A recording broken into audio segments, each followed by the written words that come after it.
Hello everyone, good morning. आज फेरि मेरो च्यानलमा तपाईहरुलाई स्वागत छ। आज म तपाईहरुको लागि लन्चमा गोर्खे अचारको रेसिपी लिएर आएको छु। गोर्खे अचारको लागि मैले मटर राति नै भिजाएर रेडी गरिसकेको छु र एउटा आलु लिएको छु। मटर र आलुलाई पहिला म बोइल गर्छु। मटर बोइल गर्नुको लागि पानी रेडी छ। अब मटर र आलु हाल्दैछु कराईमा।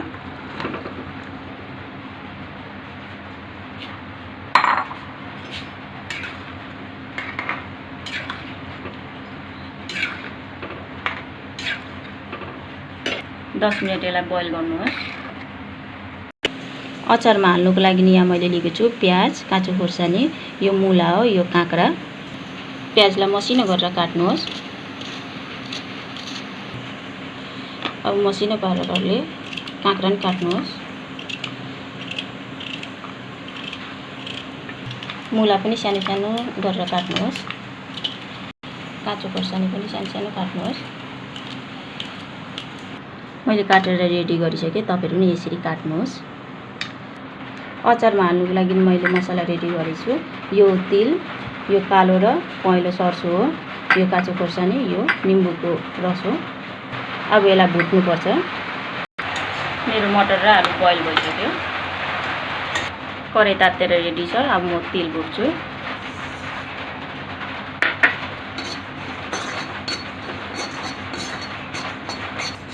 तिल भुटिसके।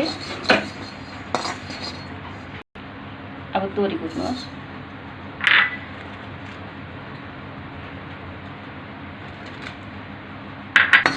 सुकेको खोर्सानी र तोरीलाई मजाले भुट्नुहोस्।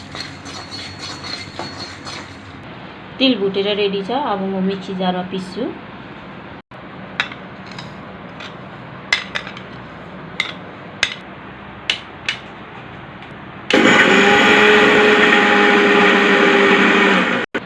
रेडी भयो मेरो तिल। आलुलाई मसिनो मसिनो काट्नुहोस्। अब प्याज हाल्नुहोस्, काटेको प्याज मटरमा। काँचो खोर्सानी, काँक्रा, मुला हाल्नुहोस्।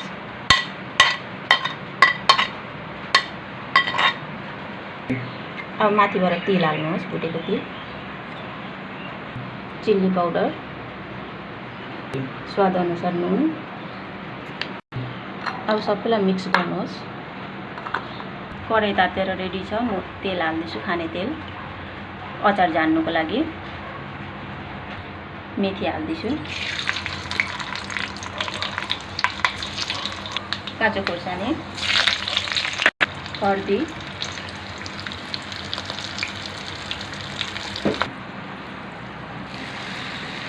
मटरमा हाल्नुहोस्।